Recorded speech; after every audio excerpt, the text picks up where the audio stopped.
حسین ہے تجھے نہ پانی کا قطرہ ملا حسین، ہے تمام تن تیرا ٹکڑے ہوا حسین، پیاسے گلے پہ خنجرے بیداد چل گیا، ہے تڑپ تڑپ کے تیرا دم نکل گیا، ہے تڑپ تڑپ کے تیرا دم نکل گیا، اے نین والی کی بذات تجھے ملی، اے کربلا خدا کی امانت تجھے ملی، اے خاک میری ماں کی ریاضت تجھے ملی، لے اے زمین شمع امامت تجھے ملی، دامن تیرا بھرا میری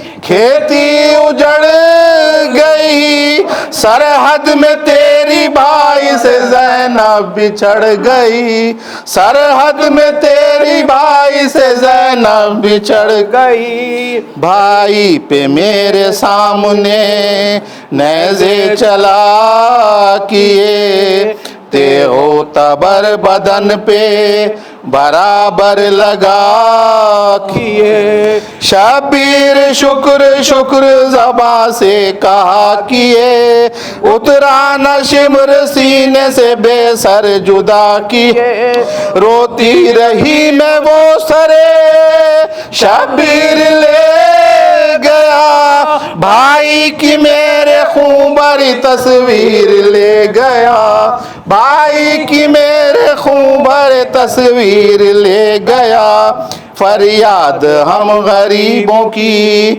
سنتا نہیں کوئی، کس سے کہیں جو ہم پہ مصیبت گزر گئی، چادر بھی منہ چھپانے کو سر پر نہیں رہی، سر کھولے آج کوفے میں آئی ہے دل جلی، آدھا دکھا دکھا کے سرے شہر لاتے ہیں، اور سامنے شقیق ہمیں لے کے جاتے ہیں، اور سامنے شقیق ہمیں لے کے جاتے ہیں، زینب کے بین سن کے یہ کرتے تھے سب کلام، نیزوں پہ ہیں بلند جو ہے کس سر تمام، جی چاہتا ہے جھک کے کریں ہم انہیں سلام، بتلاؤ اے اسیر ستم ہم کو اپنے نام، سردار ان میں کون ہے اور کس کے سر ہے یہ، کس برج کے ستارے ہیں کس کے قمر ہیں یہ، کس برج کے ستارے ہیں کس کے قمر ہیں یہ، لٹ لٹ کے کربلا سے۔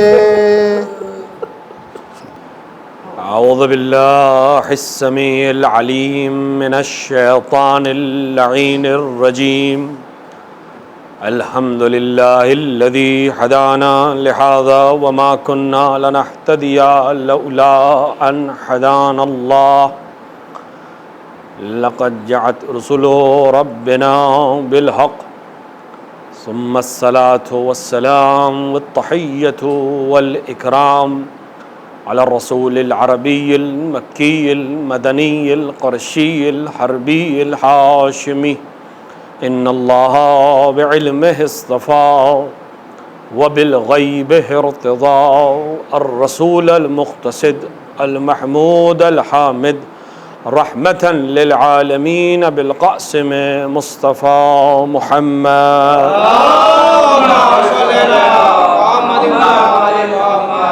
وعلى آلہ الطیبین الطاہرین المعصومین المنتخبین المظلومین، لا سیما ابن عمہ غالب علی کل غالب مولانا علی بن ابی طالب، ولعنۃ اللہ علی اعدائہم اجمعین من یوم ظلمہم الی لقاء یوم الدین وبعد یوم الدین، اما بعد فقد قال رسول اللہ صلی اللہ علیہ وآلہ وسلم، انا لقتل الحسین حرارۃ فی قلوب المؤمنین لا تبردوا ابدا. صلوات پر محمد والا.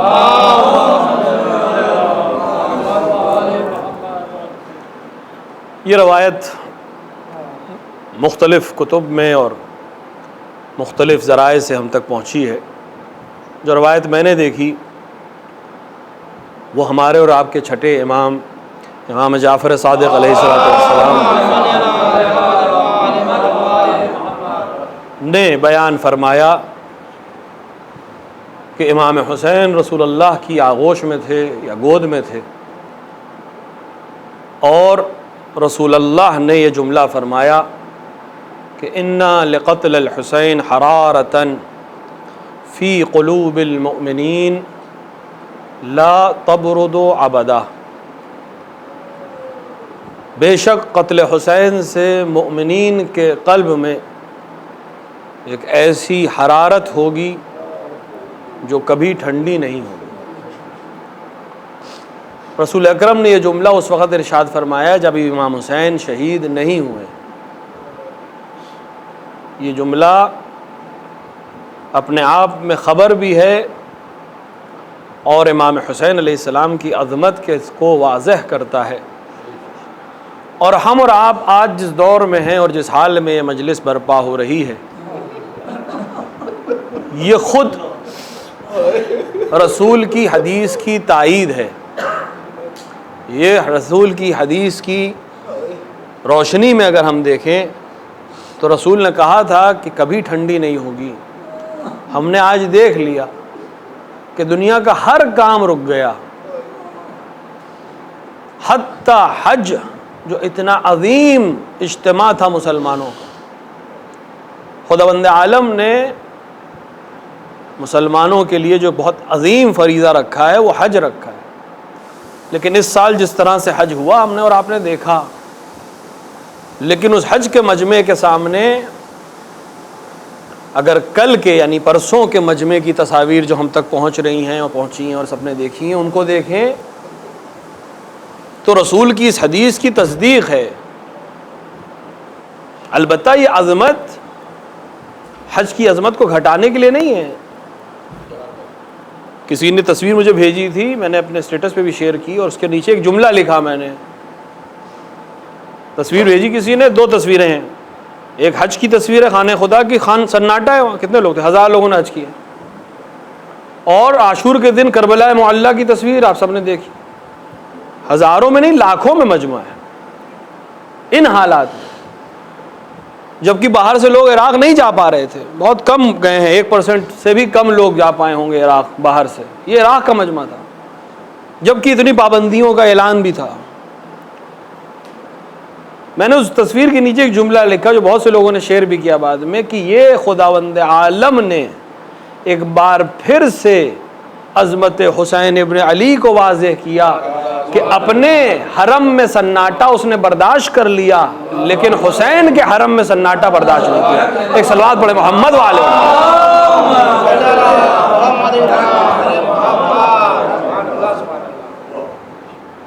اور اس کی وجہ واضح ہے کہ تمہارے حرم کی عظمت سے میرے حرم کی عظمت محفوظ ہے. اسلام ایک مجموعہ ہے احکامات کا جس میں ایک روزہ ہے، ایک نماز ہے، ایک حج ہے. لیکن اگر آپ عبادات کو دیکھیں تو یہ عبادات بہت کم پرسنٹیج میں ہیں احکامات کے کلی سے جب آپ اس کو ملائیں گے. یعنی ٹوٹل احکامات کو جب آپ دیکھیں گے تو اس کے ریفرنس میں نماز، روزہ، حج، خمس، زکوٰۃ جو ہم عام طور سے جن کو احکام سمجھتے ہیں یہ بہت کم ہے، شاید 10% بھی نہیں ہو. آپ مجلس کے بعد جائیے، رسالہ توضیح المسائل کسی بھی مرجع کو اٹھا لیجیے، یہ جو عبادتی احکام ہے کتنے پرسنٹ ہے؟ باب طہارت شروع ہوتا ہے، باب طہارت ہے وہ بھی اس لیے کہ وہ مقدمہ ہے نماز کا اور دیگر عبادات کا، وہ تھوڑی سی بحث اس کی طولانی ہو جاتی ہے. ورنہ ایک کتاب حج، کتاب صوم، کتاب زکوٰۃ، کتاب خمس، کتاب جہاد، کتاب الصلاۃ. جبکہ فقہا جانتے ہیں کتاب جو باب ہیں ہمارے یہاں فقہ کے تقریباً 52 یا 53 باب ہیں. 4-5 باب یہ ہیں جس کو ہم عبادت سمجھتے ہیں، تو اسلام کے ایک بہت چھوٹے سے حصے کا نام ہے نماز اور روزہ اور حج اور خمس اور زکوٰۃ. اسلام ایک بہت بڑے وسیع دائرے کا نام ہے، کیونکہ اسلام ایک ایسا دین ہے جو بشریت کے تمام ابعاد کو، تمام زاویوں کو، تمام جتنی بھی چیزیں بشریت سے تعلق رکھتی ہیں اور ارتقاء بشریت، چاہے وہ دنیاوی ہو اور چاہے وہ اخروی ہو، کیونکہ بشر کو دونوں ابعاد میں ترقی کرنی ہے. دنیاوی لحاظ سے بھی ترقی کرنی ہے، یعنی معاشرتی لحاظ سے ترقی کرنی ہے، اور اخروی لحاظ سے بھی ترقی کرنی ہے، تاکہ اس مقام پر پہنچ سکے جس کے لیے واقعاً خلق ہوا تھا. اس لیے تمام احکامات کی ضرورت ہے. نماز انسان کے فردی ارتقاء کا نام ہے، روزہ انسان کے فردی جد و جہد کا نام ہے. لیکن معاملات جب آئیں گے، چاہے وہ شادی بیاہ کے معاملات ہوں، چاہے خرید و فروخت کے معاملات ہوں، چاہے کھیتی باڑی کے معاملات ہوں، اس کا فرد سے بڑھ کر سماج میں اثر ہوتا ہے. تو اسلام صرف ایک فرد کو ارتقاء نہیں دینا چاہتا ہے، اسلام سماج کو ارتقاء دینا چاہتا ہے. ایک فرد اکیلا کچھ نہیں کر سکتا اگر سماج اس لائق نہ ہو کہ وہ ارتقاء کو حاصل کرنے کی کوشش کرے. تاریخ میں نمونے موجود ہیں، امیر المومنین جیسا فرد، رسول اکرم جیسا فرد، کہ جس سے بہتر خدا نے خلق ہی نہیں کیا، لیکن رسول کی موجودگی میں بھی کچھ نے ترقی پائی، کچھ نے نہیں پائی. کیوں نہیں پائی؟ کیونکہ سماج اس لائق نہیں ہوا تھا. ابھی کچھ فردیں ہوئی تھیں، کچھ افراد ہوئے تھے، تو انہوں نے ترقی حاصل کر لی، لیکن یہ فردی ترقی ہے. ہمیں سماج چاہیے. جب تک سماج وجود میں نہیں آئے گا جو ترقی پذیر سماج ہو، جو ڈیولپمنٹ کو پسند کرے سماج، اگر سماج ڈیولپمنٹ کو پسند نہ کرے، آپ کتنی بھی بڑی اسکیم لے آئیے، وہ کاغذ پر رہ کے ختم ہو جائے گی. سماج جب تیار ہو جائے ترقی کرنے کے لیے، تب کوئی مصلح آ کر اس کو اوپر لے جا سکتا ہے. 23 سال کی ظاہری رسالت انجام دے کر دنیا سے چلے گئے، عرب واپس وہیں پہنچ گیا جہاں سے چلا تھا. معصوم نے فرمایا کہ بعد پیغمبر سب مرتد ہو گئے الا خمس، 5 کے علاوہ یا 7 کے علاوہ یا بنی ہاشم کو چھوڑ کے. ارتداد کا کیا مطلب ہے؟ واپس پلٹ گئے. کیوں واپس پلٹ گئے؟ کیونکہ سماج ترقی نہیں چاہتا تھا. اگر سماج ترقی نہیں چاہتا تو پیغمبر جیسا بھی کامیاب نہیں ہوگا. اور پیغمبر جانتے تھے کہ یہ ابھی اس لائق نہیں ہے، لہذا وہ اہم ترین اعلان کیا تھا کہ میرا وقت ختم ہو رہا ہے، کیونکہ جو نزول ہے وحی کا سلسلہ ہے وہ اب ختم ہونا ہے، بالآخر ایک دن ختم ہونا ہے، اسے مجھ پر ختم ہونا ہے. لہذا میں وہ اصل مقصد خلقت اور اصل مقصد رسالت، صرف رسول اللہ کی رسالت نہیں، 313 رسولوں کی رسالت اور 1,24,000 انبیاء کی وہ خبر جس کو دینے کے لیے وہ سب آئے تھے. یہ 23 سال کی محنت نہیں تھی. یا یہ جو آیت کا لہجہ کہہ رہا ہے کہ ما بلغ، تم نے تبلیغ نہیں کی، اگر نہیں بیان کیا، کیا مطلب؟ یعنی رسول اللہ نے تبلیغ نہیں، آدم سے لے کر اب تک جو کچھ ہوا ہے کچھ نہیں ہوا. اس آیت کو سمجھے، رسول ان سب کے وارث ہیں. رسول پر نبوتیں ختم ہو رہی ہیں، رسول پر رسالتیں ختم ہو رہی ہیں، اور اللہ کہہ رہا ہے یہ نہیں پہنچایا تو کچھ نہیں پہنچایا. کچھ نہیں پہنچایا یعنی تم نے نہیں، آدم سے لے کر اب تک میں نے جو کچھ بھجوایا ہے وہ اسی لیے بھجوایا ہے، اس ایک پیغام کے لیے بھجوایا ہے. یہ پیغام کیوں ضروری ہے؟ کیونکہ ابھی سماج ارتقاء کے لائق نہیں ہوا ہے اور تمہیں جانا ہے. تو تمہیں ایک ایسے کا معرفی کر دو، ایک ایسے کو پہچانوا دو کہ اگر اس کو فالو کرنے لگے تو یہ اس ترقی پر گامزن ہو جائیں گے. اور ایک کو نہیں پہچانوایا، 12 کو پہچانوایا. ایک کو تو بلند کیا ہے خالی. صلوات پڑھے محمد وآل محمد.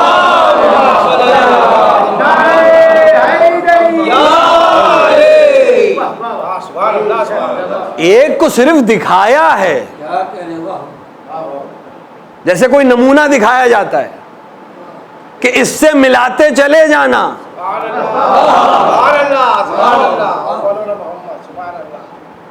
سب ایسے ہی آئیں گے. اس خطبے میں 12 اماموں کا تعارف موجود ہے. میں نمونہ ایک دکھا رہا ہوں, 12 بالکل ایسے ہی ہوں گے. تمہیں صرف اتنا کرنا ہے کہ جو یہ کرتا جائے ویسے تم کرتے چلے جاؤ. لیکن اگر فرد نے پیچھے کیا, فرد نے فالو کیا تو فرد کی ترقی ہوگی, اور اگر سماج نے فالو کیا تو سماج ارتقا پیدا کرے گا.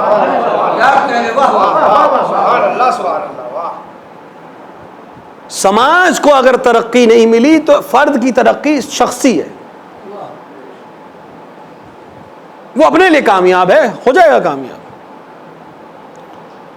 لیکن سماج کو آگے نہیں لے جا پائے گا. یہ الگ بات ہے کہ سماج بھی افراد سے بنتا ہے, لیکن جب تک جمعیت آگے نہیں بڑھے گی ایک فرد کی کامیابی کامیابی نہیں ہے. اسی لیے اسلام نے اجتماع پر زور دیا. اور آج ہم جن حالات میں ہیں, یہ چاہے انسانی انسان کی بنائی ہوئی بلا ہو, چاہے وہاں سے نازل ہوئی بلا ہو, اس کے اندر اثرات شیطانی ہیں, کیونکہ یہ ہر اس چیز کو روک رہا ہے جو اسلام پسند کرتا ہے. اسلام پسند کرتا ہے کہ مومن ایک دوسرے سے ملے,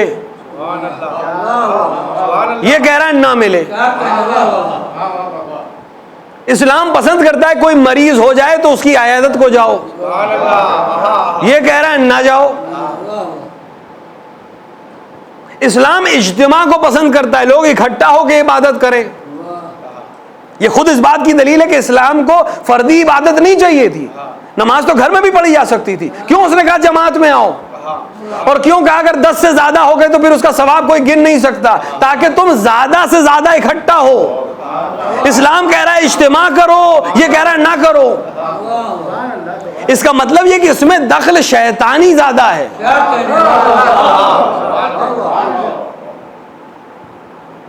اسلام کہہ رہا ہے ایک دوسرے سے مصافحہ کرو تاکہ کرودتیں ختم ہو جائیں, یہ کہہ رہا ہے نہ کرو.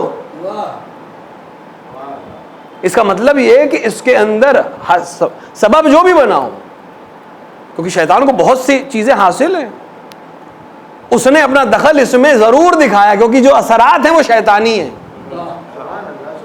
اور شیطان کو تقویت کب ملتی ہے؟ جب انسان کا ایمان کمزور ہونے لگے. جتنا ایمان کمزور ہوگا اتنا وہ طاقتور ہوتا چلا جائے گا, اور جتنا برعکس ہوگا اتنا وہ کمزور ہوتا چلا جائے گا. یہ فرد کے اوپر ہے, سماج کے اوپر ہے. اگر سماج اپنے آپ کو ایمان کے لحاظ سے کمزور دکھائے گا, شیطان اس سماج کو دباتا چلا جائے گا. اور اگر سماج یا فرد اپنے آپ کو ایمان کے لحاظ سے مضبوط کرتا چلا جائے گا, شیطان اپنے آپ پسپا ہوتا چلا جائے گا. لہذا جتنے بھی ابتلاعات ہوتے ہیں, جتنے بھی مسائل ہوتے ہیں, مومن کے لیے ہمیشہ راہ ہوتی ہے اس میں, کیونکہ خدا نے وعدہ کیا کہ جو میرے بندے ہوں گے وہ نہیں بھٹکیں گے, ان کے لیے انتظام رہے گا. ہمیں انتظام معلوم کرنا ہے کہ اس بلا سے نکلنے کا انتظام کیا ہے. جو انتظام ہے وہ کر کے ہم بیٹھ گئے.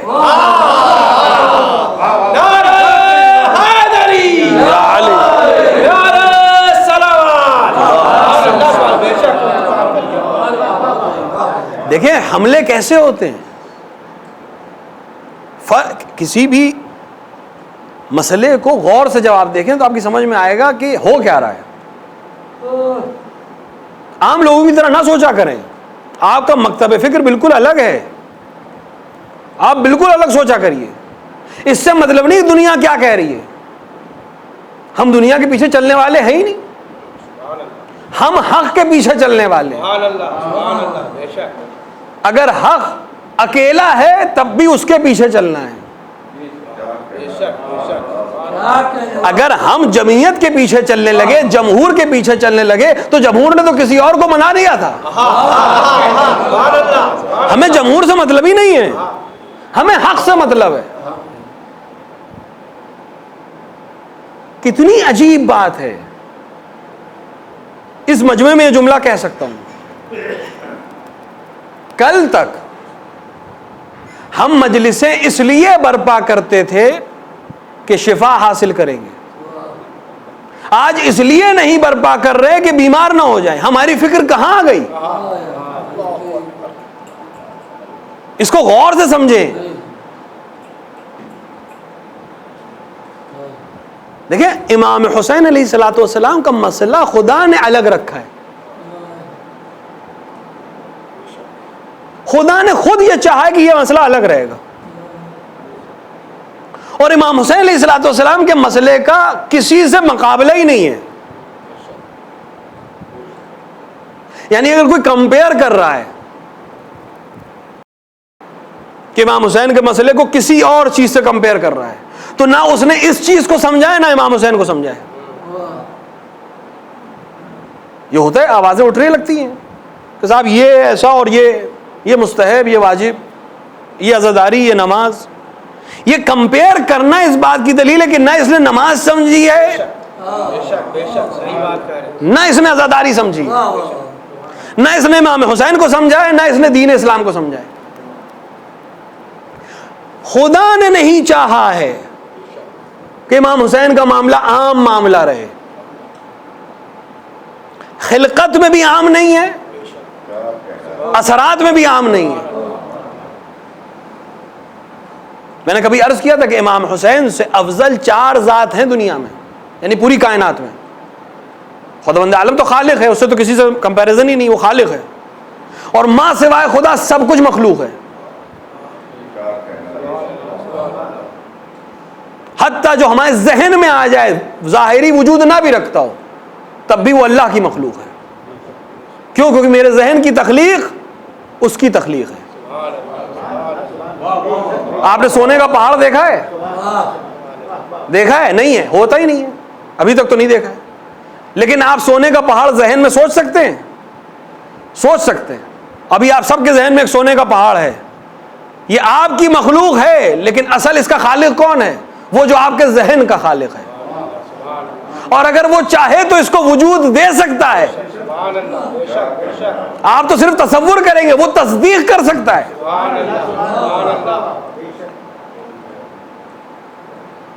تو خداوند عالم کے علاوہ جو کچھ ہے سب اس کی مخلوق ہے, چاہے وہ اس کو جانتے ہوں چاہے نہ جانتے ہوں, چاہے پہچانتے ہوں چاہے نہ پہچانتے ہوں, چاہے عبادت کرتے ہوں چاہے نہ کرتے ہوں, وہ ان کا خالق تھا, خالق رہے گا. اور وہ اتنا بے نیاز ہے کہ انہیں ان میں سے کسی کی ضرورت نہیں ہے. ہم دن میں 5 بار کہتے ہیں اللہ الصمد. کیا مطلب ہے صمد کا؟ بے نیاز ہے. کیسا بے نیاز ہے؟ کچھ ضرورت ہی نہیں, کسی کی ضرورت نہیں. یہ تمام مخلوقات اس کے سجدے میں چلی جائے, اس کو فرق نہیں پڑتا. یہ تمام مخلوق اس کا انکار کر دے, اس کو کوئی فرق نہیں پڑتا. فرق مخلوق کو پڑتا ہے. اقرار کر لے تو بندگی میں اس مقام پر پہنچ جائے کہ خدا کہے کہ میرا بندہ ہے. اور اس سے بھی آگے کا مقام ہے, بندگی کا اعلیٰ ترین مقام. قرآن میں اللہ نے اپنے بندے جہاں جہاں کہیں اپنی طرف نسبت دی ہے. عبدنا ابراہیم, عبدنا موسیٰ, میرا بندہ موسیٰ. یہ عظمت ہے. لیکن ایک جگہ ہے جہاں صرف عبد کہا, اور ہم سب سمجھ گئے کس کو کہا. سبحان الذی اسری بعبدہ,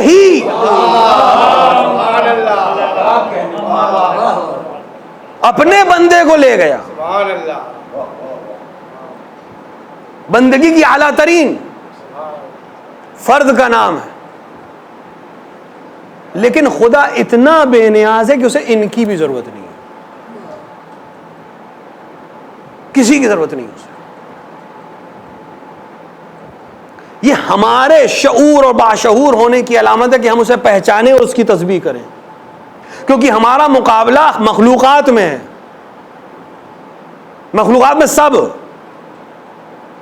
اور ہم سورہ جمعہ میں پڑھتے ہیں یسبح للہ ما فی السماوات و ما فی الارض, اللہ کی تسبیح سب کرتے, زمین اور آسمان میں جو کچھ ہے سب اللہ کی تسبیح کر رہا ہے. تو جب سب کر رہے ہیں اور ہم نہ کریں تو اس کا مطلب یہ کہ ہم جمادات سے بھی بدتر ہو چکے ہیں, ہم حیوانوں سے بھی بدتر ہو چکے ہیں, کیونکہ وہ لاشعوری طور پر ہیں لیکن پھر بھی اللہ کو پہچان کر اس کی تسبیح کرتے, اور ہم کو اشرف المخلوقات بنایا گیا اور ہم نہیں کرتے. تو اللہ کی تسبیح کر کے ہم اپنے عہدے کو بچانا چاہتے ہیں کہ ہم اشرف ہیں. اس کو ضرورت نہیں ہے, ہم کو ضرورت ہے اپنی پوسٹ کو ثابت کرنے کی. اس کو اپنی الہیت ثابت نہیں کرنی ہے, ہم کو بندگی ثابت کرنی ہے. بالکل بے نیاز ہے. سنگریزے تسبیح کرتے ہیں. اس نے جو نظام بنایا ہے اتنا دقیق بنایا ہے کہ 1 ملی سیکنڈ سے بھی کمتر فرق نہیں آ سکتا اس میں. سورج کی حرکت بدل سکتی, 1 ملی سیکنڈز کے لیے بھی نہیں بدل سکتی. یہ جو ہمارے نماز کے اوقات, ہم لوگ وقت جو نماز کا سال بھر کا مینٹین کرتے ہیں, کہ ہر سال بنانے کی ضرورت ہے. والد ماجد نے بنا دیا ایک بار, تقریباً سب پورے ہندوستان میں وہی رائج ہے. 1 سال کی محنت ہے. ہر سال 1 ستمبر کو صبح صادق کتنے بجے ہوئی یہ نوٹ کرنا ہے. اب آج جتنے بجے ہوئی, 1 ستمبر کو صبح صادق جتنے بجے ہوئی سن 2020 میں, اگر آپ چیک کریں تو 1020 میں بھی ویسے ہی رہی ہوگی, اسی وقت رہی ہوگی. اور سن 3020 میں بھی ایسے ہی ہوگی. جتنے بجے آج سورج نکلا ہے اگلے سال بھی اتنے ہی بجے نکلے گا. 1 ملی سیکنڈ کا فرق نہیں آ سکتا. پورے سال کا ہمارے پاس نقشہ ہے نماز کا, افطار کا, ہم اس کو دیکھ لیتے ہیں. سورج کی حرکت سے ہے, اسی لیے ہم اس کو سورج کے لحاظ سے چیک کرتے ہیں. زوال جتنے بجے آج ہے اتنے ہی بجے اگلے سال آج کے دن ہوگا. غروب جتنے بجے آج ہے اتنے ہی بجے اگلے سال آج کے دن ہوگا. پورا سال میں 1 سیکنڈ ادھر سے ادھر نہیں ہو سکتا. یعنی اس کو اختیار ہی نہیں ہے کہ اپنے نظام سے باہر جا سکے, اور یہی اس کی تسبیح ہے کہ وہ اپنے نظام پہ برقرار رہے. اس نے ایسا اس کو قرار دیا ہے کہ کوئی اس کو ادھر سے ادھر نہیں کر سکتا. اور ہم جتنی علمی ترقی کر لیں, ہم اس کی رفتار ناپ تو سکتے ہیں, بدل نہیں سکتے. لیکن اگر کوئی ذات اشارہ کر کے بدل دے,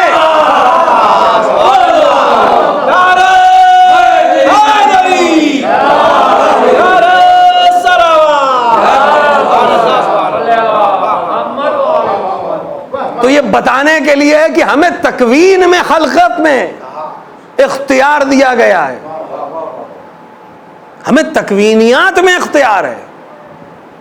ہم اس چیز کو بدل سکتے ہیں جس کو خود اختیار نہیں ہے بدلنے کا. یہ تمام مخلوق ایک ایسے نظام میں ہے کہ یہ خود نظام اس بات کی دلیل ہے کہ کوئی ناظم ہے جو اس کو منظم کیے ہوئے. ایسی نہیں ہے کہ دھماکہ ہو گیا اور وجود میں آ گیا. اتنا منظم, اتنا منظم کہ ہزار سال تک جتنا انسان ترقی کرتا جائے گا اس کا نظام اور عظیم معلوم ہوتا چلا جائے گا. اتنے سیارے دنیا میں حرکت کر رہے ہیں کائنات میں, کوئی کسی سے نہیں ٹکراتا.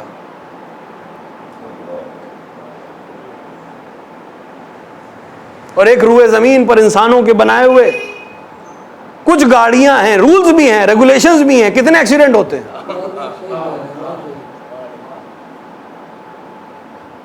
یہ خود انسان اگر اس ایکسیڈنٹ کو دیکھ کے اللہ کی تسبیح کر سکتا ہے کہ یہ ہمارا بنایا ہوا نظام اور یہ اس کا بنایا ہوا نظام. اگر انسان چاہے تو اسے کہاں کہاں خدا کے جلوے دکھائی دیتے ہیں. جس طرح وہ بے نیاز ہے اسی طرح اس نے ان کو بے نیاز کر دیا جو اس کے جیسے ہوتے چلے گئے. خدا نے کہا تم میرے طرف آؤ میں تمہیں اپنے جیسا کر دوں گا. کیا مطلب اپنے جیسا کر دوں گا؟ یعنی تم میری صفات کے حامل ہو جاؤ گے. اور میری ایک صفت یہ کہ میں بے نیاز ہوں، تمہیں بھی بے نیاز بنا دوں گا. اب تمہاری ولایت کو ان کی ضرورت نہیں ہے، انہیں تمہاری ولایت کی ضرورت ہے. اور یہ ولایت اس لیے ضروری ہے تاکہ ان کو صحیح اور غلط کا فرق معلوم ہونے لگے. کیوں ضروری تھی یہ ولایت؟ بشر کے ارتقاء کے لیے. کیونکہ بشر سوری چیزوں میں، سمبولک چیزوں میں، امیجز میں گھبرا کے پریشان ہو جاتا ہے. دو ایک جیسی تصویریں سامنے دیکھتا ہے اسے لگتا ہے دونوں صحیح ہیں، لیکن اس میں ایک اصلی ہے، صرف ایک اصلی ہے، دوسری کاپی ہوگی. دو تصویریں ایک نہیں ہو سکتی. دو کا مطلب ہی یہ ہے کہ ایک اصل ہے ایک کاپی ہے. میں نے شاید کبھی عرض کیا تھا کہ دو کوئی چیز ہے ہی نہیں دنیا میں. ایک ہے اور پھر ایک ہے اور پھر ایک ہے اور پھر ایک ہے. دو تو ہے ہی نہیں، وہ تو ہم نے اپنی آسانی کے لیے اس کو دو کہہ دیا ہے. اصل ایک ہے، پھر اس کی فرع ہیں جتنی ہیں، کاپی ہے. ہم صورت دیکھ کے، تصویر دیکھ کے سوچتے ہیں دونوں اصلی ہیں. اس اصلی اور نقلی کو ہر چیز میں پہچاننا ہے. تمہارے سامنے دو نماز جیسی چیزیں آئیں گی، دونوں میں رکوع ہوگا، دونوں میں سجدہ ہوگا، دونوں میں تشہد اور سلام ہوگا، دونوں میں قرات ہوگی. تمہیں دیکھنا ہے اصلی کون سی ہے، تمہیں اس اصلی کو فالو کرنا ہے. اور واضح کر دوں، اپنے جوانوں کے لیے واضح کر رہا ہوں. دو لشکر کھڑے ہیں آمنے سامنے، دونوں اذان کہہ رہے ہیں، دونوں نماز پڑھ رہے ہیں، دونوں نماز پڑھ رہے ہیں. لیکن جب ہم دیکھیں ان میں سے دونوں نماز ہیں ہماری ظاہری نظر میں، اللہ کو ان میں سے کون سی نماز چاہیے؟ کیونکہ اگر دونوں صحیح نمازیں ہیں، بہت ذمہ داری سے عرض کر رہا ہوں، دونوں اگر صحیح نمازیں ہیں، دونوں اگر مطلوب الہی نمازیں ہیں، تو یہ دونوں ایک دوسرے کے مقابلے میں کیسے ہیں؟ کیونکہ دنیا میں دو باطل تو ایک دوسرے کے مقابلے میں آ سکتے ہیں، دو حق ایک دوسرے کے مقابلے میں کبھی نہیں آ سکتے.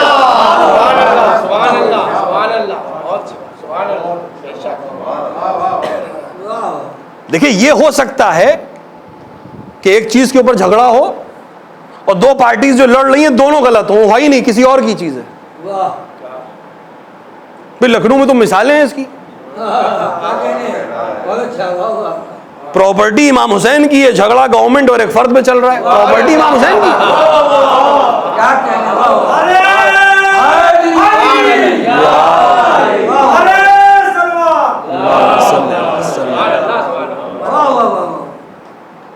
یہ ہو سکتا ہے کہ دو پارٹیز جو آپس میں مقابلہ کر رہی ہیں، ایک دوسرے کے اپوزٹ کھڑی ہیں، دونوں غلط ہوں. تاریخ میں مثال مل جائے گی، بنی امیہ ہیں، بنی عباس ہیں، دونوں غلط ہیں. یہ ممکن ہے کہ دو غلط ہوں اور دونوں ایک دوسرے سے لڑ جائیں، لیکن یہ ممکن ہی نہیں ہے کہ دونوں صحیح ہوں اور ایک دوسرے کے مقابلے میں کھڑے ہوں. ایک صحیح ہوگا، ایک غلط ہوگا. اگر کسی ایک کو آپ صحیح کہہ رہے ہیں تو دوسرا صحیح نہیں ہو سکتا. یہ عقل کے خلاف ہے کہ دونوں صحیح ہوں اور دونوں مقابلے میں ہوں. اب آپ اپنے بچانے کے لیے اس کو خطا اجتہادی کا نام دیجئے،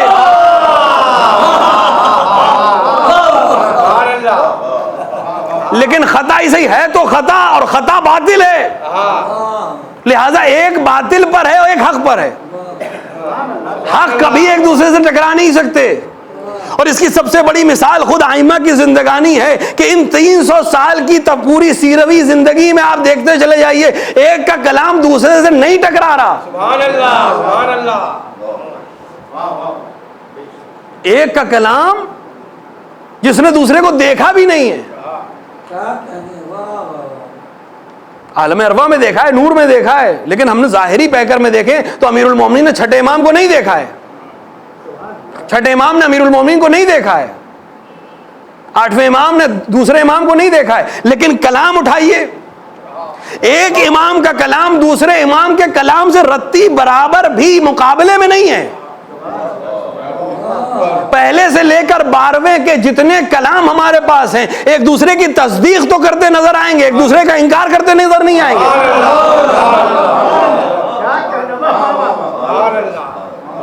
یعنی اگر اللہ کے بنائے ہوئے ہوں تو 12 ہوں گے لیکن ایک دوسرے سے ٹکرائیں گے نہیں، اور بشر کے بنائے ہوئے 4 ہوں گے، سب کی فقہ مختلف ہوں گی.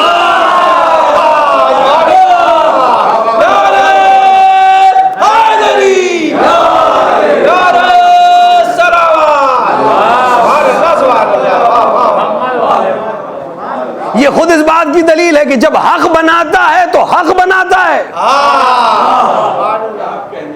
اور جب باطل تخلیق کرتا ہے تو کتنی بھی اچھی ہو وہ باطل ہی رہتی ہے.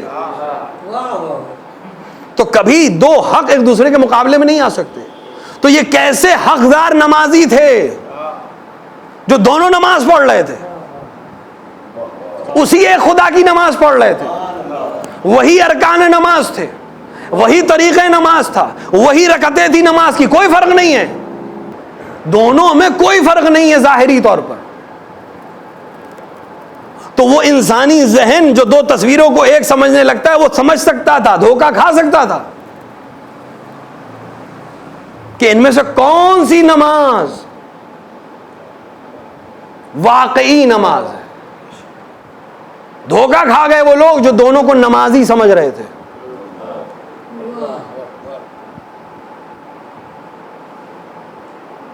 لیکن ہمیں وہ نماز چاہیے جو مطلوب الہی نماز ہو. ہمیں سوری نماز نہیں چاہیے، جو شکل اور شمائل میں نماز جیسی ہو وہ نماز نہیں چاہیے. ہمیں واقعی نماز چاہیے، وہ نماز جو نہی عن المنکر کرتی ہو، وہ نماز جو فسق و فجور سے دور کرتی ہو. ان میں سے وہ نماز کون سی ہے؟ عمل دیکھ لو دونوں نمازیوں کا، معلوم ہو جائے گا. ایک وہ ہیں جو نماز پڑھ کر نواسہ رسول کو قتل کرنا چاہتے ہیں، ایک وہ ہیں جو نماز پڑھ کر شریعت محمدی کو پامال ہونے سے بچانا چاہتا ہے. شکل اور شمائل پہ نہ جائیے. جب شیطانی وسوسے آتے ہیں تو انسان اتنا پست ہو جاتا ہے، اتنا پست ہو جاتا ہے کہ نماز پڑھتا ہے اور حسین کو قتل کرتا ہے. تاریخ نے لکھا 4 مسجدیں بنائی گئیں کوفے میں قتل حسین ابن علی کے شکر میں.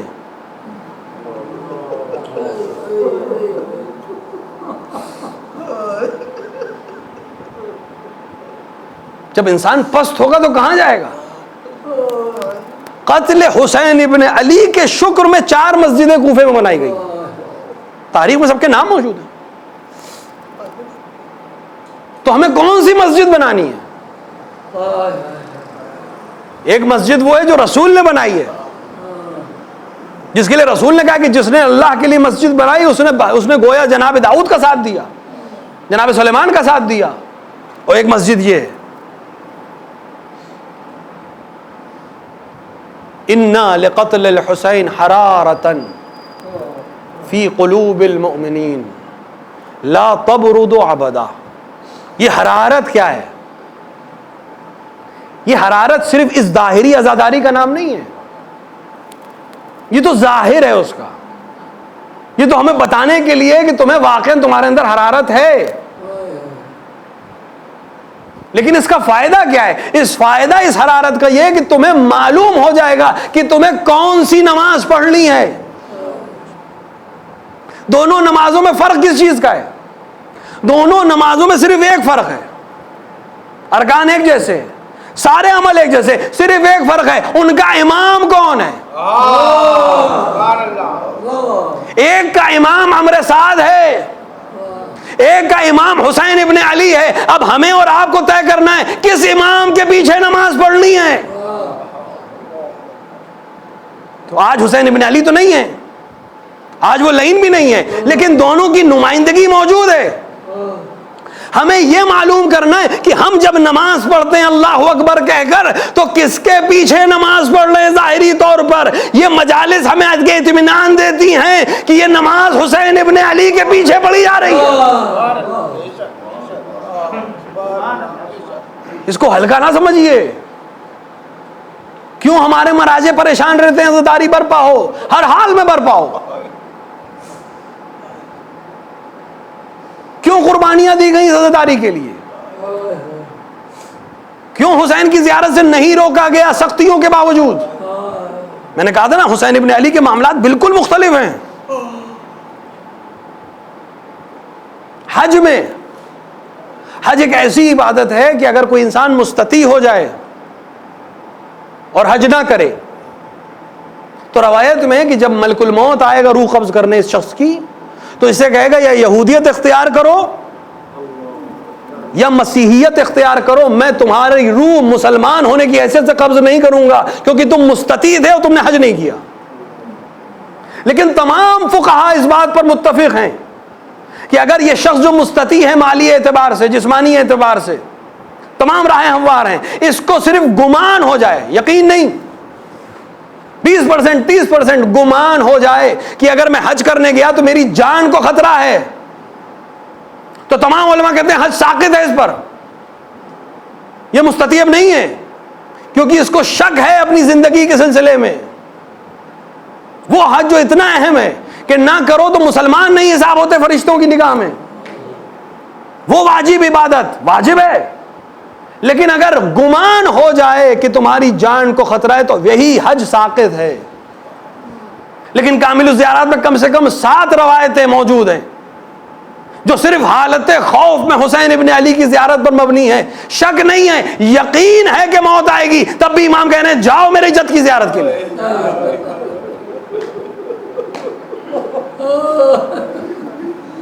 روایت کہہ رہی ہے امام نے فرمایا کہ جو حالت خوف میں میرے جد کی زیارت کرے گا، جتنا خوف بڑھتا جائے گا اس کا ثواب بڑھتا چلا جائے گا، اور روز محشر ایک بار فرشتے آواز دیں گے آج سب خوف زدہ ہیں، تم خوف زدہ نہیں رہو گے.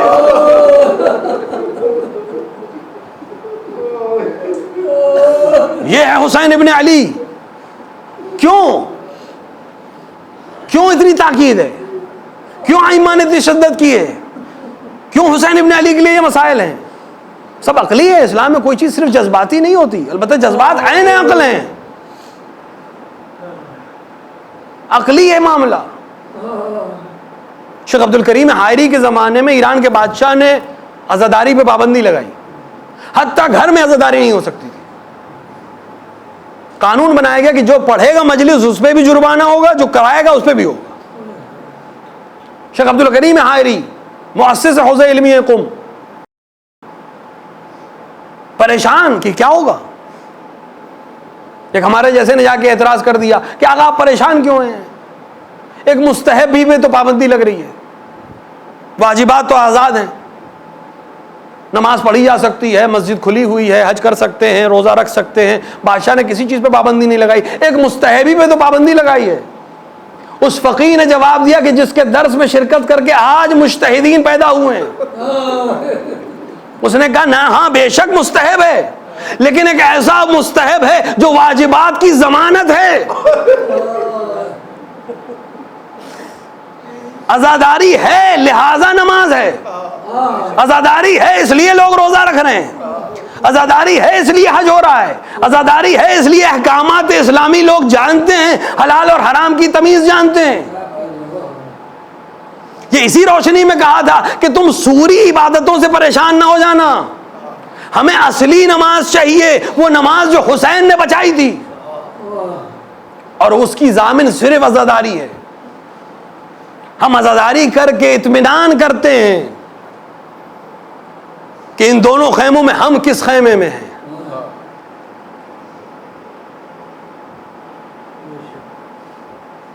حسین ابن علی ضامن ہے نماز کے، حسین ابن علی ضامن ہے تمام واجبات کے۔ اگر حسین ابن علی کو ظاہری عبادت چاہیے ہوتی تو حسین حج نہ چھوڑتے۔ حسین کا حج چھوڑنا بتا رہا ہے کہ یہ حج وہ حج نہیں ہے جو اللہ تک پہنچائے۔ کیسے حاجی تھے؟ کعبہ جس کا مشتاق تھا وہ جا رہا تھا،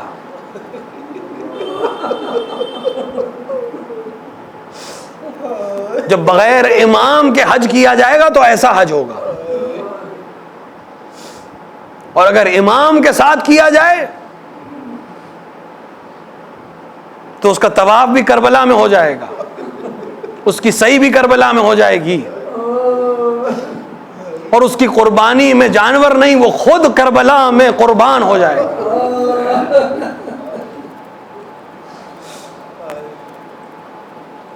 حسین ابن علی نے ضمانت دی تھی کہ جتنا انبیاء نے کوششیں کی تھیں، جتنا رسولوں نے اذیتیں حاصل کی تھیں، یہ پورا نظام جو بنایا گیا، میں اس کی ضمانت آج کر رہا ہوں۔ اگر اس کو سالم رکھنا ہے تو مجھ سے متمسک رہو، اور حسین سے متمسک رکھنے کا ایک آسان ترین طریقہ یہ فرش اعضا ہے۔ یہ سب کچھ نہیں ہے، لیکن سب کچھ اسی میں سے ہے۔ اس کی بقا سے سب کی بقا ہے، اس لیے ہمیں اس کو برپا کرنا ہے، کیونکہ اس کو برپا کر کے ہم نماز کی حفاظت کریں گے، اس کو برپا کر کے اسلامی احکامات جو 53 باب فقہا نے بیان کیے، وہ 53 باب اس عزاداری کی وجہ سے محفوظ ہیں۔ اس عزاداری میں وہ اجتماع ہے، وہ سماج ہے جو واقعاً بشریت کو ارتقاء پہ لے جائے گا۔ حسین بشریت کے اس عظمت کا نام ہے کہ جہاں خدا نے ایک بار فرشتوں کو خطاب کیا ہوگا کہ تم نے خلقت آدم کے وقت مجھ پہ اعتراض کیا تھا کہ ہمارے علاوہ ان کو خلیفہ بنا رہے ہو، اور میں نے تمہیں جواب دیا تھا کہ تم وہ نہیں جانتے جو میں جانتا ہوں۔ آج بشریت اس مقام پر حسین ابن علی کی شکل میں پہنچ رہی تھی جہاں خدا نے ایک بار فرشتوں کو خطاب کیا ہوگا کہ تم میں سے کون ہے جو اس انسان کا مقابلہ کر سکے۔ روایت کہتی ہے کہ امام حسین جیسے جیسے مصیبت بڑھتی تھی آپ کا چہرہ کھلتا چلا جاتا۔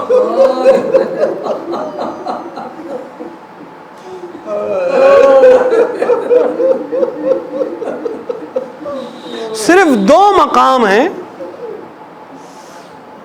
جہاں یہ پھول جیسا چہرہ، بعض علماء نے تعبیر کی ہے کہ گلاب کو دیکھا ہے صبح صبح آپ نے کیسا سرخ ہوتا ہے، وہ حسین کا چہرہ اس گلاب کی طرح چمک رہا تھا، اس گلاب کی طرح کھلا ہوا تھا۔ صرف 2 موقع ہیں کربلا میں جہاں حسین کے چہرے کے اوپر ایک رنگ آیا اور چلا گیا، صرف 2 موقع ہیں۔ راوی کہتا ہے کہ ایک وقت جب حبیب نے سلام کیا تو حسین ابن علی کے چہرے پہ شکست کے آثار نمودار ہوئے، لیکن حسین نے منہ سے کچھ نہیں کہا، لوگوں نے چہرے پہ محسوس کیا۔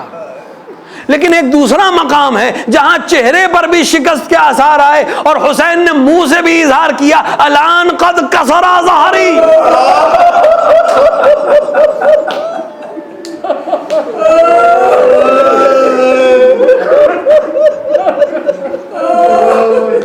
اس جملے کی عظمت سمجھے آپ؟ کیا ذات تھی.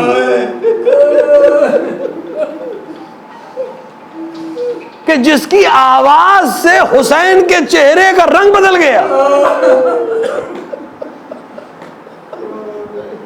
یعنی وہ جو کائنات کے لیے اطمینان کا سبب تھا اس کے لیے اطمینان کا سبب یہ ذات تھی.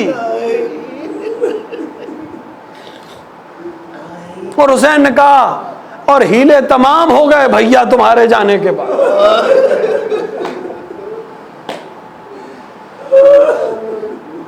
حسین نے خود ایک مصیبت پڑھی ہے مولا ابو الفضل عباس کی, آپ سنتے ہیں, ہم شاید غور نہیں کرتے مصائب پر. حسین جب مولا عباس کے لیے بڑھے تو کوئی چیز دکھائی دی, رتے, گھوڑے کو روکا, اترے. اس ہاتھ کو کیسے نہیں پہچانتے جس نے کتنی بار حسین کا بازو تھام کر گھوڑے پہ سوار کیا ہو.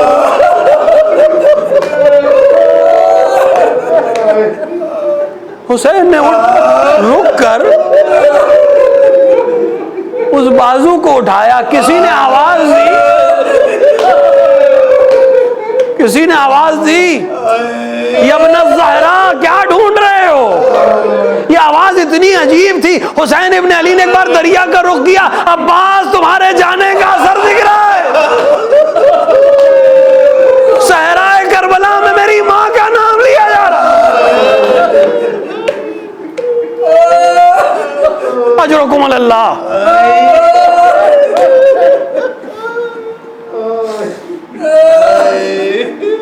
10 محرم گزر گئی.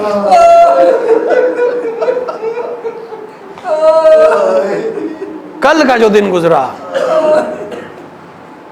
یعنی 11 محرم, اہل بیت کی اذیتوں کے ابتدا کا مہینہ اور دن 11 محرم. یہ جملہ کافی ہے انسان کے رونے کے لیے, کیونکہ 11 محرم علماء کہتے ہیں 11 محرم کا سورج وہ پہلا سورج ہے جس نے سیدانیوں کو کھلے سر دیکھا.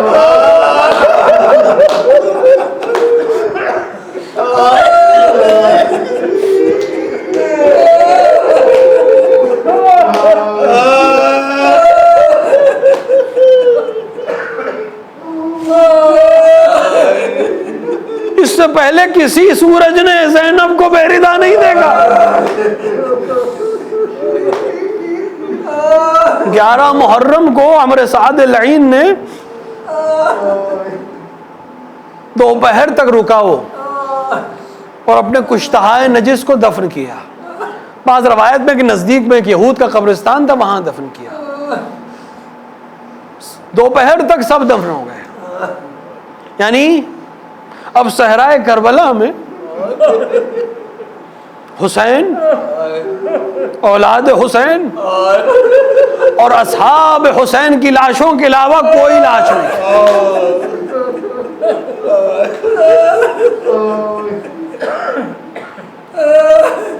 اور اس کے بعد اس نے کچھ اونٹ منگوائے,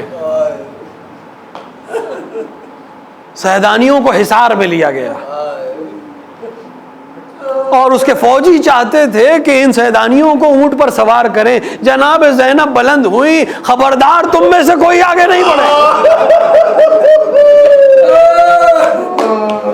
ہم خود سوار ہوں گے. اس کے بعد زینب اولیاء مقام نے ایک عمل انجام دیا. قریب گئی سواری کے, ایک بار زمین پہ بیٹھی, گھٹنے کو ٹیکا اور کہا بیویاں آؤ سوار ہو جاؤ.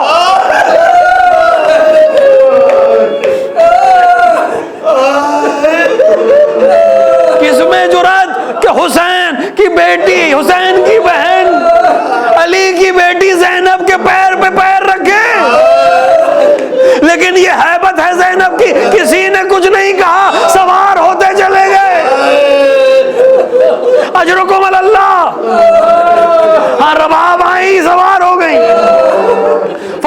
سوار ہو گئی، زینب ایک ایک کو سوار کرتی جا رہی ہے.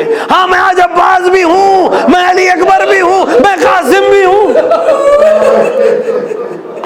دشمن کا راوی ہے کہ عجیب قیامت کا منظر تھا، علی کی بیٹی بیٹھی تھی، ایک ایک آتا تھا سوار ہوتا تھا. اور یہاں تک کہ سب سوار ہو گئے، زینب نے ایک بار دائیں دیکھا پھر بائیں. عجب نہیں، ایک بار یاد کیا بھیا عباس کہاں ہو؟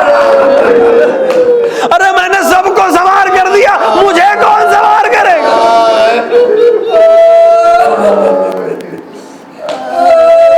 اجرکم اللہ.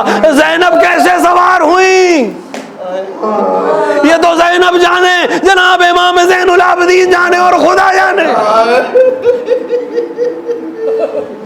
امام زین العابدین کو گرفتار کیا گیا ہے، ہاتھوں میں ہتھکڑی ہے،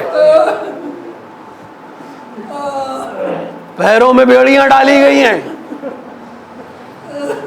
گلے میں ایک توق ڈالا گیا ہے، اور اس وزن کے ساتھ امام زین العابدین کو ایک اونٹ پر سوار کیا گیا ہے. لیکن ابھی اکتفا نہیں ہے ظلم کی، اب ان اونٹوں کی مہار کو تھاما گیا اور آگے بڑھانا چاہتے ہیں. بعض روایات کہتی ہیں وہ جو اونٹ سب سے آگے تھا اس نے ایک بار پلٹ کر پیچھے کچھ کہا.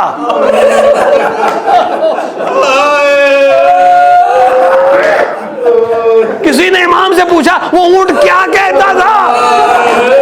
کہا وہ پلٹ کے باقی اونٹوں سے کہتا تھا کہ خیال رہے تمہاری پشت پہ آل محمد کے بچے ہیں، ذرا آہستہ چلنا. سواریاں نکلی لیکن لعینوں نے ابھی ایک اور ظلم کیا، اب سواریاں مقتل سے لے جائی جا رہی ہیں، سر بریدہ لاشیں.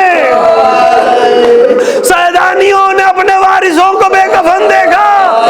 ارے اونٹ کی بلندی کا اندازہ کرے، ایک ایک بی بی گراتی تھی خود کو.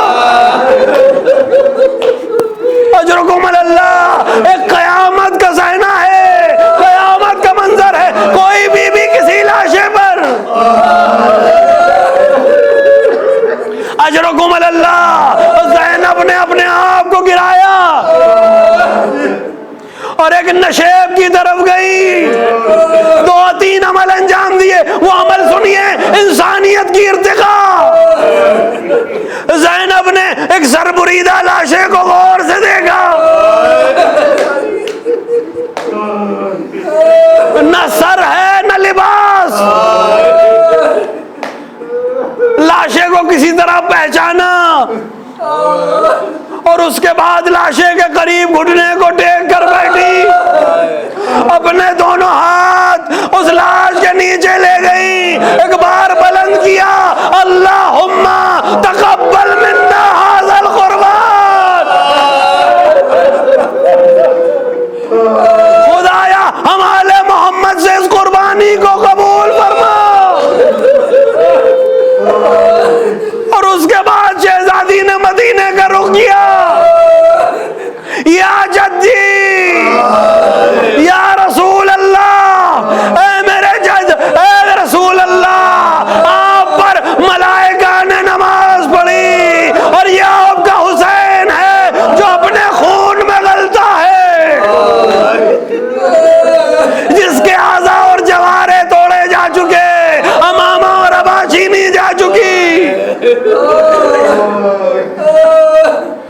آخری منظر، ایک آخری جملہ، جناب زینب نے یہ عمل انجام دیا. اس پورے صحنے پر راوی کہتا ہے کہ میں نے دیکھا علی ابن الحسین زین العابدین اونٹ کی بلندی سے ایک منظر کو مسلسل دیکھ رہے تھے اور ایسا لگ رہا تھا کہ روح ابھی قفس انظری سے پرواز کر جائے گی. جناب زینب کی نگاہ بھتیجے پہ پڑی، سمجھ گئی کہ بیٹا باپ کے لاشے کو دیکھ رہا ہے. ایک بار بلند ہوئی، امام زین العابدین اور امام حسین کے لاشے کے درمیان کھڑی ہوئی، آواز دی، اے بزرگوں کی نشانی کس حال میں ہو؟ اپنے اوپر صبر کرو، صبر کرو یا ابن الزہرا، صبر کرو یا ابن الحسین. زین العابدین نے ایک جملہ کہا، اے بھوبی جان، واللہ بیٹا کیسے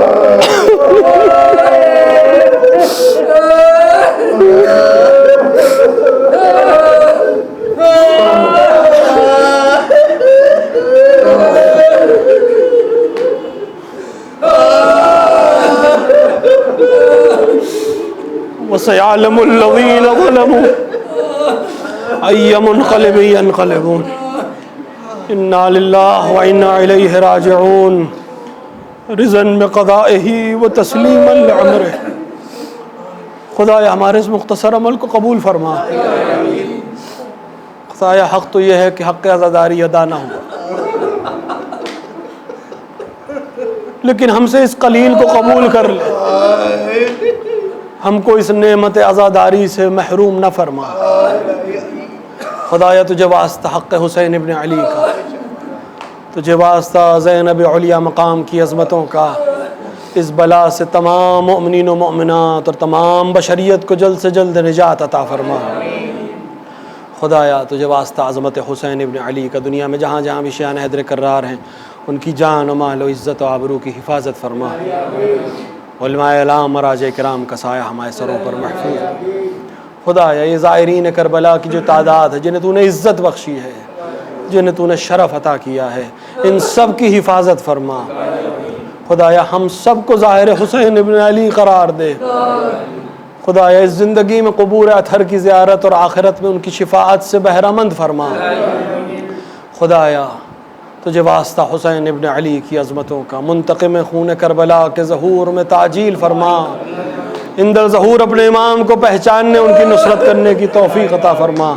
ربنا تقبل منا انک السمیع الدعاء. بندی رسن میں ہے بیبیاں کچھ، بندی رسن میں ہے بیبیاں کچھ، یہ امتحان ہے سفر نہیں ہے، یہ امتحان ہے سفر نہیں ہے.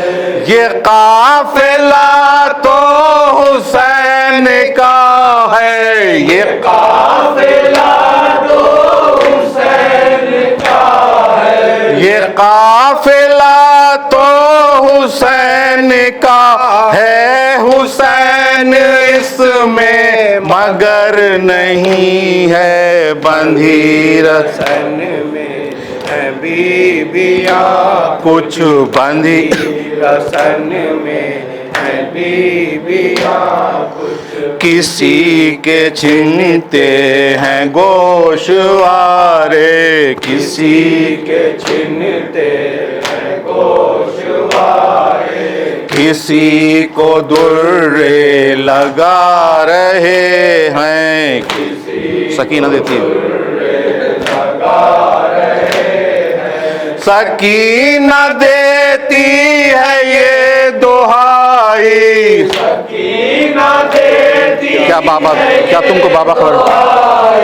سکینہ دیتی ہے یہ دہائی، کیا تم کو بابا خبر نہیں ہے. بندھی بطول کی بس میں ہے بیبیاں یا کچھ، بندھی رسن میں ہے بیبیاں کچھ، بطول کی بیٹیاں کھلے سر، نبی کی نبی کی عطرت پہ یہ ستم ہے. ستم گروں کا ہے ایک نرغہ،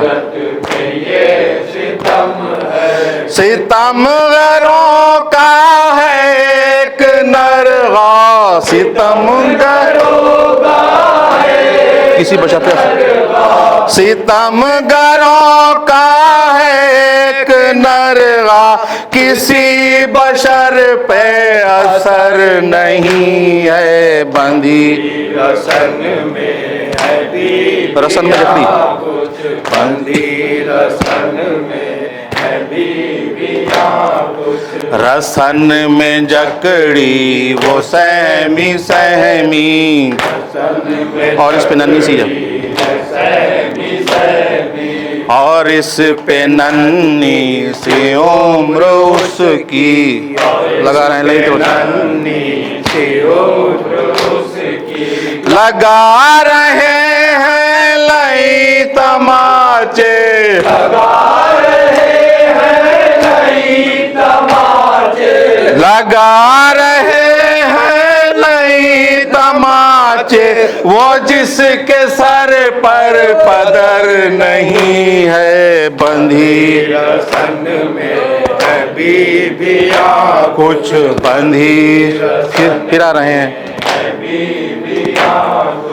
پھر آ رہے ہیں لائن در در جکڑ کے عابد کو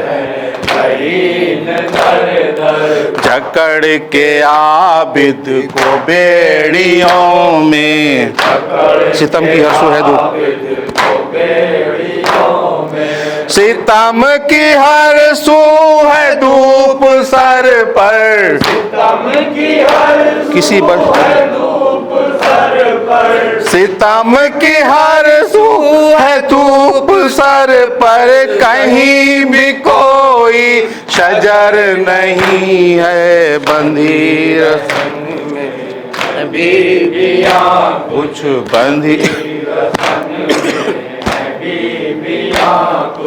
حسین سے بڑھ گئی ہے زینب حسین سے بڑھ گئی ہے زینب تمہارے صبر و رضا کی منزل تمہارے صبر و رضا کی منزل وہ آسرتا کا ہی امتحان تھا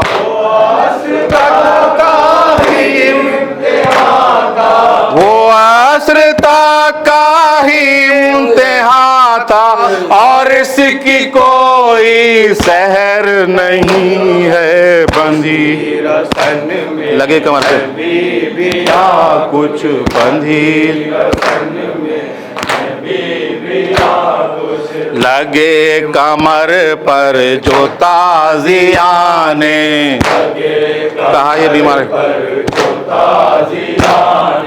کہا یہ بیمار کربلا نے سریش ہے سرے شہیدی بڑھے گا کیوں کر شہیدی بڑھے گا کیوں کر سرے شہیدی بڑھے گا کیوں کر سکینہ خستہ جگر نہیں ہے بندھی رسن میں ہے بیبیاں کچھ بندھی رسن گھٹا گھٹا سا وہ قید خانہ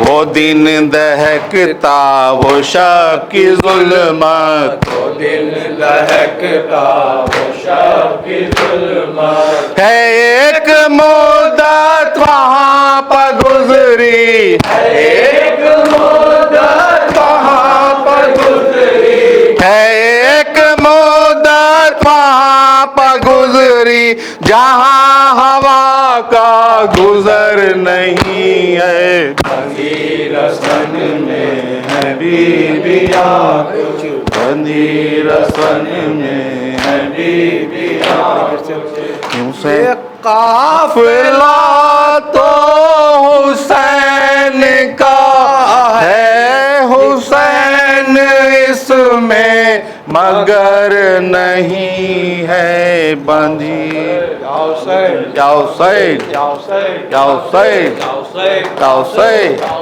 یا حسین اسیر ہو کے چلی ہوں سلام اے بابا اسیر ہو کے چلی ہوں سلام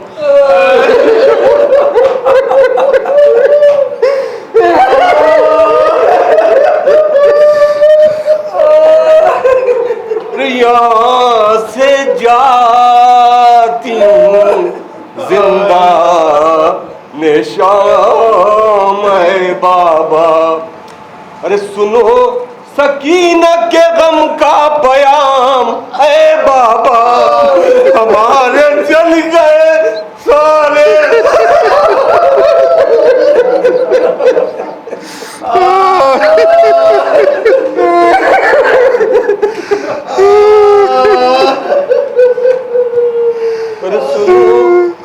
سکینہ کے غم ہمارے جل گئے سارے خیام، اے بابا ہے بس عزیز تمہارا ہی نام، اے بابا اسیر ہو کے چلی ہوں سلام، اے بابا اسیر ہو کے چلی ہوں سلام، اے بابا اسیر ہو کے چلی ہوں سلام، اے بابا اسیر ہو کے چلی ہوں سلام، اے بابا اسیر ہو کے چلی ہوں سلام، اے بابا سید یا حسین یا حسین یا حسین یا حسین یا حسین یا حسین یا حسین یا حسین یا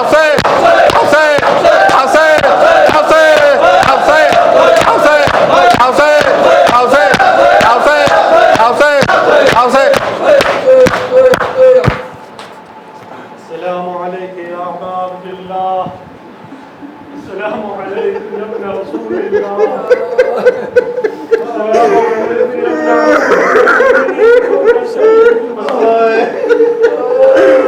السلام عليك يا ابن فاطمة الزهراء، السلام على الحسين وعلى علي بن الحسين وعلى أولاد الحسين وعلى أصحاب الحسين خصوصا السلام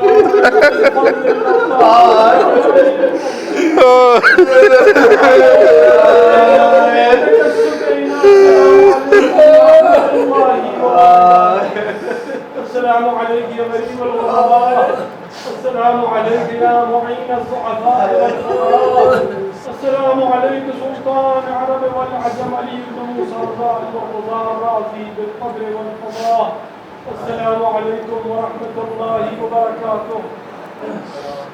السلام عليك يا صاحب العطاء، السلام عليك يا صاحب العصر والزمان، السلام عليك يا شريك القرآن، السلام عليك يا قصيد غائب القرآن، السلام عليك يا صاحب العصر والزمان.